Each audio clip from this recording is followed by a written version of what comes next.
옛날에는 바다를 항해하는 사람들이 너무너무 소심했습니다. 그래서 항상 해안 지역만 항해했습니다. 왜 그런가 하니 지구가 네모나다고 믿었기 때문에 잘못 갔다가는 낭떠러지로 떨어진다고 하는 그런 믿음이 있었기 때문입니다. 항해술을 제일 먼저 개발한 사람은 폴리네시안들이었습니다. 기원전 1000년에 이미 솔로몬 제도에 도착을 합니다. 500년경에 피지와 사모아에 도착하고 800년에는 하와이, 1200년경에 뉴질랜드에 도착을 합니다.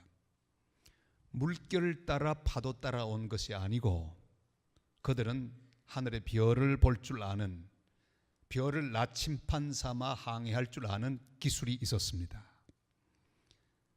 세변이 6,500km나 되는 방대한 지역을 그들은 항해했습니다. 하늘의 별을 보고 자기의 위치를 분명히 계산하고 안전하게 도착을 했습니다. 북반구에서는 북극성을 보았고 남반구에서는 남십자성을 보았습니다. 이 폴리네시안들은 제가 일하던 칠레까지 도착을 합니다. 제가 일하던 발파라에서 맞은편에 떨어져 있는 섬 하나가 있는데 이슬라 데 파스쿠아, 크리스마스 섬이라고 하는 섬이 있는데 모아이 석상이 있는 곳이죠. 역시 거기도 폴리네시안들이 그 먼 곳에서 와서 정착했던 것을 볼 수 있습니다. 그들은 별을 보고 자기 위치를 알았습니다. 별을 보고 방향을 알았습니다. 오늘의 말씀 속에 별을 보는 사람들이 등장합니다.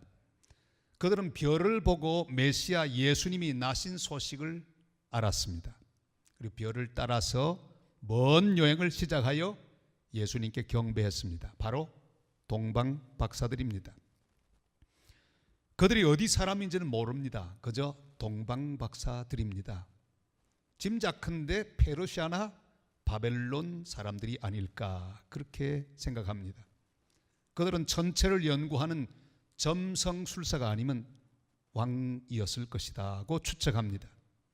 아마도 이 바벨론에는 유대인 포로들이 많이 정착하며 살았기에 유대인들이 그들의 메시아 대망 사상, 그 신앙을 전해주었을 가능성이 높습니다.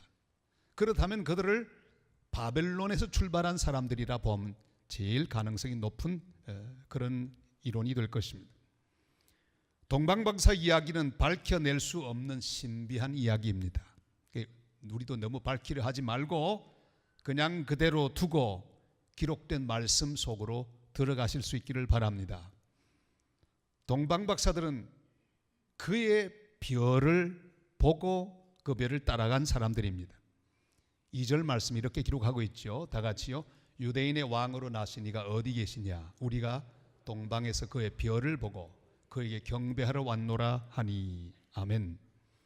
하늘의 별들을 연구하고 조사하던 박사들이 한 별의 특별한 움직임에 그들의 시선을 고정하게 되었습니다. 그것이 분명히 무엇인지는 알 수 없습니다. 그러나 분명한 것은 그들에게 하나님의 메시지가 전달되었다는 사실입니다. 이것이 중요합니다. 하나님은 반드시 말씀하시는 분이시기 때문입니다. 메시지를 전달하시는 분이십니다.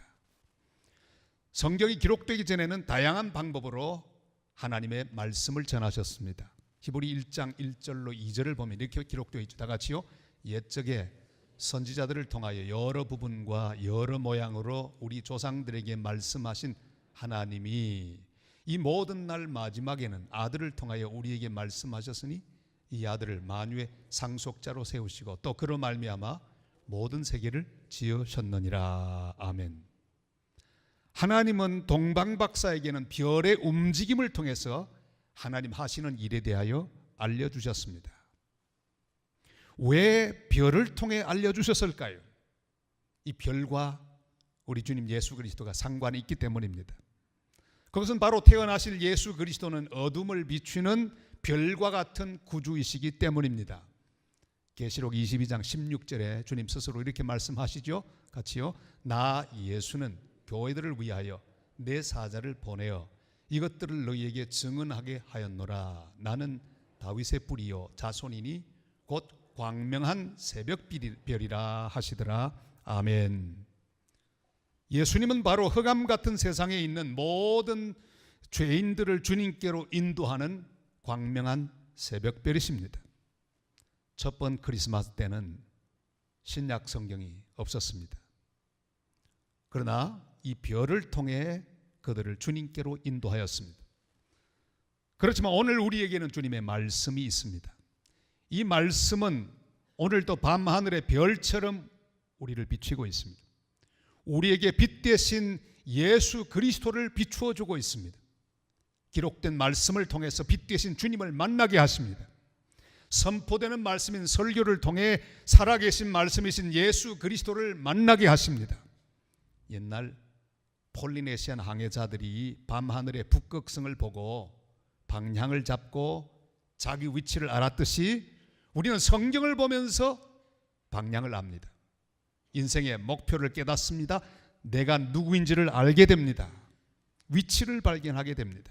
그 별이 우리를 인도하시기 때문입니다. 그 별이신 예수 그리스도가 지금 내가 어디 있는지를 깨닫게 합니다. 무엇을 하고 있는지를 깨닫게 합니다. 그의 별을 보고 말씀을 보고 우리의 죄를 깨닫고 삶의 의미를 깨달은 사람, 그게 바로 그리스도인들입니다. 우리는 그의 별을 보고 천국 가는 길을 발견한 사람들입니다. 지금 남포동에는 크리스마스 트리 축제가 올해도 계속되고 있습니다. 시작되는 첫 해부터 실강의가 있었습니다. 부산 기독교계의 주간임에도 십자가를 메인 트리에 달지 못했습니다. 왜냐하면 너무 기독교색이 짙다. 그래서 할 수 없이 십자가 비슷한 별을 달았습니다. 저 별이 십자가로 보이십니까? 별로 보이십니까? 어떻게 보이든 똑같습니다. 별은 바로 예수 그리스도, 그분이 지신 십자가로 바로 연결되는 똑같은 의미이기 때문입니다. 해운대 해변에는 십자가가 붙어 있습니다. 그러나 남포동에는 별이 달려 있습니다. 그렇게 바꾸어도 아무런 문제가 없습니다. 크리스마스 별은 예수님이시고 별은 바로 그의 별이기 때문입니다. 그의 별이 우리를 천국으로 인도하고 바른 길로 인도하시기 때문입니다. 별을 놓치지 마시기를 바랍니다. 그리스도를 놓치지 마시기를 바랍니다. 말씀을 놓치지 마시기를 바랍니다. 별을 놓치면 방향을 잃습니다. 박사들도 깜빡하다 놓치고 말았습니다. 베들레헴으로 가야 되는데 예루살렘으로 도착했습니다. 헤롯 왕궁으로 옮겼습니다. 그 바람에 온 예루살렘이 소동했습니다. 불쌍한 2살 이하의 아기들이 죽임을 당하게 되었습니다. 여러분, 상식적으로 생각하면 박사들의 생각은 옳습니다. 왜요? 왕은 왕궁에 나는 법 아닙니까? 그러나 별은 그들을 베들레헴으로 인도했습니다. 문제는 별의 인도를 깜빡하고 놓친 게 문제입니다. 여러분, 말씀을 놓치면 안 됩니다. 성경을 놓치면 안 됩니다. 미국 대통령이 성경 위에 손을 얹고 취임할 때 취임 선서를 합니다. 오바마도 했고 트럼프도 했어요. 저 성경은 링컨이 쓰던 성경입니다. 그리고 위에 있는 성경은 어머니가 주신 성경. 그들은 성경 위에 손을 얹고 서약을 했습니다. 무슨 뜻입니까? 성경대로 미국을 다스리겠다고 하는 그런 맹세가 아니었겠습니까? 여러분, 손만 얹고 대통령 선서한다고 끝이 아닙니다. 성경대로 통치해야 합니다. 성경의 원칙대로 정치하라고 손을 얹는 것입니다. 성경에 손 얹어 놓고 성경이 금지하는 동성애를 허용하면 곤란합니다. 성경에 손 얹어 놓고 성경이 부탁하는 나그네를 박대해서는 곤란합니다. 미국 사람들 거의 80% 이상이 다 이민자의 후손들입니다. 여기저기 먹을 것 없고 고생하던 사람들이 다 미국 대륙으로 이민 왔습니다. 저 아일랜드에 감자 흉년이 들었을 때 먹고 살기 위해서 그들은 배를 타고 이민을 왔습니다. 그들의 후손입니다. 그리고 잘 살게 되었습니다. 그런데 자기들도 다 이민자들이면서 지금은 이민을 받지 않겠다고 하고 멕시코에 장벽을 높이 세워서 물샐 틈 없이 방비해서 들어오지 못하게 하겠다고. 이건 성경과 다른 가치관입니다. 우리의 삶은 그의 별을 보고 따라가는 삶이어야 합니다. 하늘을 바라보고 하나님을 바라보아야 합니다. 하나님께 예배하고 하나님 말씀을 듣고 내 삶의 모든 것을 결정하는 복된 동방 박사들이 다 되시기를 주님의 이름으로 축원합니다. 동방 박사들이 바벨론에서부터 왔다고 가정한다면 그 직선 거리는 약 한 800km, 길 따라오면 약 1500km입니다. 하루에 8시간 걸으면 2달 내지 석 달이 걸릴 것입니다. 요즘 유행하는 산티아고 순례길도 모두 800km인데 보통 걷는 사람이 한 달이면 걸을 수 있는 길입니다. 그 당시 그들은 1500km를 2달 내지 석 달이 걸려서 여행했습니다. 동방 박사들은 중대한 결단을 했습니다. 하나님이 주신 메시지를 받고 순종하기로 결단했습니다. 바로 결단하고 먼 길을 떠났는데 헤롯 왕을 만난 다음에 동방에서부터 경배하러 왔노라 그렇게 말했습니다. 여러분 1500km 떨어진 먼 곳에서부터 석 달 걸려 경배하러 왔는데 불과 베들레헴에서 8km 정도밖에 안 되는 예루살렘에 있던 종교 지도자들, 성경을 잘 알던 서기관들, 알기는 잘 알지만 그들은 꼼짝도 하지 않고 있었습니다. 그의 별을 본 자는 움직여야 합니다. 경배하러 가야 합니다. 우리 인생의 가장 귀하고 소중한 일은 하나님을 예배하는 일입니다. 그래서 오늘 다 여기 오셨습니다. 사람들에게 주님을 증거하여 예배하게 하는 일, 그 일보다 귀한 일은 없습니다. 그 일을 위하여 하나님은 아들 예수 그리스도를 보내셨고 예수님도 순종하여 이 땅에 오셨습니다. 그의 별을 본 사람은 예수님을 경배하고 예수님을 전하기 위하여 아무리 먼 길이라도 갑니다. 그 일에 가장 귀한 가치를 두고 살아가게 됩니다. 얼마 전에 방송에 제법 얼굴이 잘 알려진 변호사 한 사람 나왔습니다. 인증서 하나를 가지고 왔어요. 무슨 인증서일까? 그 인증서를 자랑합니다. 대단한 인증서인 줄 알았어요. 알고 봤더니 기네스 기록 인증서입니다. 여러분 무슨 인증일까요? 깜짝 놀랐습니다. 빨래 집게를 가지고 자기 얼굴을 찝었는데 30개를 찝어가지고 세계 기록이래요. 얼마나 웃기던지. 빨래 집게로 30개를 찝었으니 얼굴이 찢어질 만큼 아프기도 했을 것입니다.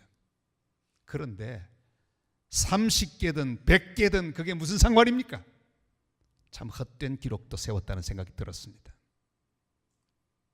누굴 좀 많이 도와주었다든지 무료 변론 기록이라든지 칭찬 기록이라든지 좀 의미 있는 기록이나 세우시지. 아무 가치 없는 기록을 위해 시간과 힘을 쓰기에는 우리 인생은 너무나 짧습니다. 주님의 말씀에 순종하는 기록을 세우실 수 있기를 바랍니다. 기도하는 일에 기록을 세우실 수 있기를 바랍니다. 전도하는 일에 기록을 세울 수 있기를 바랍니다. 선교하는 일에 기록을 세울 수 있기를 바랍니다. 우리 교회는 드디어 99호 유종현 선교사님, 100호 권혁철 선교사님을 오늘 오후 2시에 파송하게 되므로 선교사 100호 파송에 기록을 세우게 되었습니다. 기록 세우려고 출발한 건 아닙니다. 그래서 한 달이라도 해보자 시작했는데 어느덧 100호까지 왔습니다. 이건 기적 중의 기적입니다. 주님이 기뻐하시는 일을 위해 순종하는 교회가 되었으니 우리 하나님의 영광을 받아주실 줄을 믿습니다.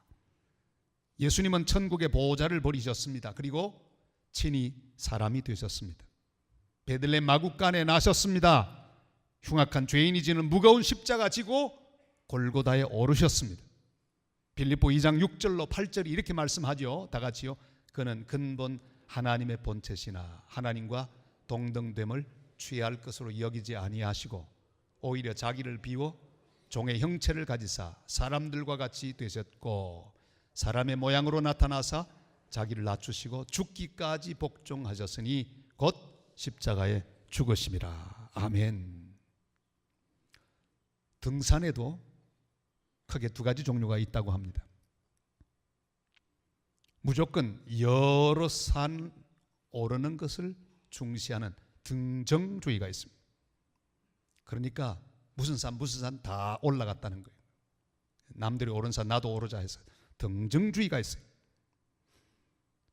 그러나 또 한 부류는 어려운 산, 높은 산, 험한 산, 길이 없는 산을 오르면서 새로운 길을 개척하는 등로주의가 있습니다.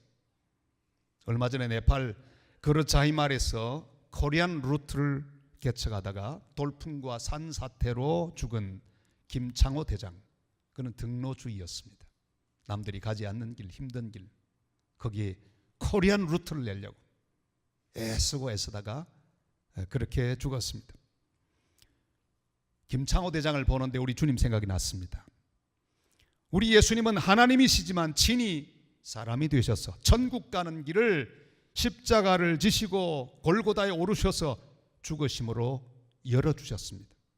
그리고 주님 말씀합니다. 요한복음 14장 6절 말씀 다 같이요. 예수께서 이르시되 내가 곧 길이요 진리요 생명이니 나로 말미암지 않고는 아버지께로 올 자가 없느니라. 아멘. 그는 천국 가는 길을 여셨습니다. 우리로 하여금 하나님 앞으로 인도해 주셨습니다. 교회와 성도는 주님께서 여신 이 길을 따라, 주님이 앞서가신 그 길을 따라 아무리 멀어도 땅 끝까지 가야 합니다. 주님 하라고 하는 그 일을 해야 합니다. 다른 사람이 가지 않는 길, 주님이 가시던 그 길 우리도 가야 합니다. 어려운 사람을 위해 가야 되고, 고립된 사람을 위해 가야 되고, 울고 있는 사람들에게 가서 그들의 눈물을 닦아주며 그들의 손을 잡아주는 것, 그것이 교회와 성도가 마땅히 해야 할 일입니다. 사랑하는 여러분, 선교사를 보내는 일을 중단하지 않아야 합니다. 아무리 경기가 좋지 않아도 동방 박사들처럼 그의 별을 따라, 그의 지상 명령을 따라 순종하고 전도하고 선교하는 하나님의 사람들이 되시기를 바랍니다. 가까운 예루살렘에 살고 있는 종교 지도자들 미동도 하지 않았습니다. 가만히 있었어요. 알고 있었습니다. 아는 건 잘 알았습니다. 몇 장 몇 절을 펼쳤습니다. 그러나 그들은 움직이지 않았습니다. 그렇지만 1500km 먼 곳에 있던 동방 박사들은 움직였습니다. 그의 별을 보고 별을 따라서 주님 나신 곳까지 왔습니다. 우리는 그의 별을 따라 주님이 가라고 하는 곳으로 가야 합니다. 땅 끝까지 가야 합니다. 어려워도 가야 합니다. 힘들어도 계속해서 복음을 전하고 섬기고 구제하며 선교하는 교회, 선교하는 백성들 다 되시기를 주님의 이름으로 축원합니다. 그의 별을 보고 별을 따라 예루살렘에 도착했던 동방 박사들은 황금과 유향과 모략을 예물로 드렸습니다. 11절 말씀 다 같이요. 집에 들어가 아기와 그의 어머니 마리아가 함께 있는 것을 보고 엎드려 아기께 경배하고 보배합을 열어 황금과 유향과 모략을 예물로 드리니라. 아멘. 동방 박사는 크리스마스 여러 그림 가운데 가장 아름다운 그림 중에 하나입니다. 그들이 아름다운 것은 이방인이었지만 주님의 별을 보고 알아차렸기 때문입니다. 믿었기 때문입니다. 알 뿐만 아니라 그 귀한 사실을 믿고 순종했습니다. 길을 떠났습니다. 그리고 중간에 돌아오지 않고 끝까지 도착했습니다. 그래서 아름다운 거예요. 이방인인데, 이스라엘 백성이 아닌데도 불구하고 주님이 보여주신 그 별을 보고 일어나서 출발하여 중간에 돌아오지 않고 끝까지 도착하여 주님께 경배했다는 사실입니다. 근데 그게 다가 아니죠. 황금과 유향과 모략을 예물로 드렸습니다. 엎드려 드린 경배의 가치는 그들이 드린 예물로 더욱 귀해졌습니다. 이미 몸으로 시간으로 귀한 헌신을 했습니다. 그러나 그들이 바친 예물로 말미암아 그 헌신은 더욱 빛나게 되었습니다. 그 예물은 가고 오는 모든 세대에 예수님 어떤 분인지 증거하는 교재가 되었습니다. 황금 드림으로 주님이 우리 모두의 왕이신 것을 증거했습니다. 유향을 드림으로 우리 모든 죄인을 위해 하나님 앞에 서신 제사장임을 증거했습니다. 그의 삶 자체가 하나님께 드리는 아름다운 향유 같은 향기로운 제물이었음을 잘 보여주고 있습니다. 모략으로 우리의 죄를 위해 죽으신 대속의 사랑을 증거하게 되었습니다. 그뿐만 아니라 이 예물은 헤롯의 위협을 피해 애굽으로 피난 갔던 예수님 가족들, 요셉과 마리아 그리고 예수님, 그들이 3년 동안 애굽에 사실 수 있는 생활비도 되었습니다. 얼마나 귀합니까? 한국의 첫 선교사 언더우드 선교사님 1885년 4월 5일 날 인천 제물포에 도착했습니다. 열심히 일을 했습니다. 그리고 첫 안식년을 1891년에 가지게 되었습니다. 고향으로 돌아갔습니다. 너시빌 미국 신학교 연차 대회, 거기서 조선 선교에 대하여 보고했습니다. 이 보고를 하자 신학생 가운데 몇 명이 반응했습니다. 테이트와 레이놀즈 전컨이라고 하는 신학생들이 손을 번쩍 들더니 내가 가겠다고 나섰습니다. 그리고 선교부에 파송 요청을 했더니 선교부가 돈이 없다고 거절했습니다. 언더우드가 가만히 있을 사람이 아닙니다. 다시 선교 잡지에다가 기고했습니다. The Missionary라고 하는 선교사라고 하는 잡지에 다 기고했습니다.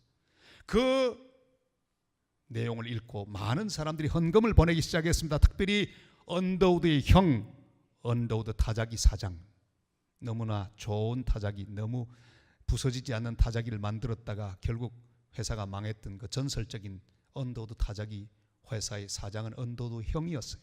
그러니까 3,000불을 헌금했습니다. 그 귀한 돈으로 최초의 7명의 선발대가 선교사로 한국에 도착해서 바로 저들입니다.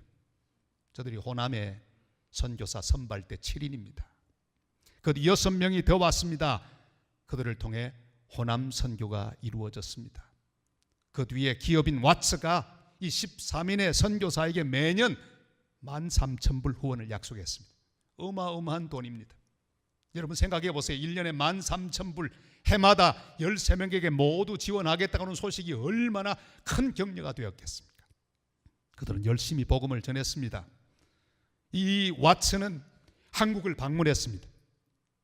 그 당시 총독이었던 사이토 총독을 만났습니다. 그리고 한 가지 중요한 걸 얻어냈습니다. 그 당시 성경을 학교에서 가르치지 못하게 했는데 가르칠 수 있도록 허락을 받아냈습니다. 그리고 성경을 가르치기 시작했습니다. 그리하여 레이놀즈는 45년을 한국에서 선교했습니다. 테이트는 33년, 패시 볼링은 45년, 메리 테이트는 44년을 선교하며 복음을 전했습니다. 전컨은 43세에 죽었습니다. 데이비스 선교사는 45세에 죽었습니다. 이 선교사들은 그들의 청춘과 몸을 주님의 명령 따라 바쳤습니다.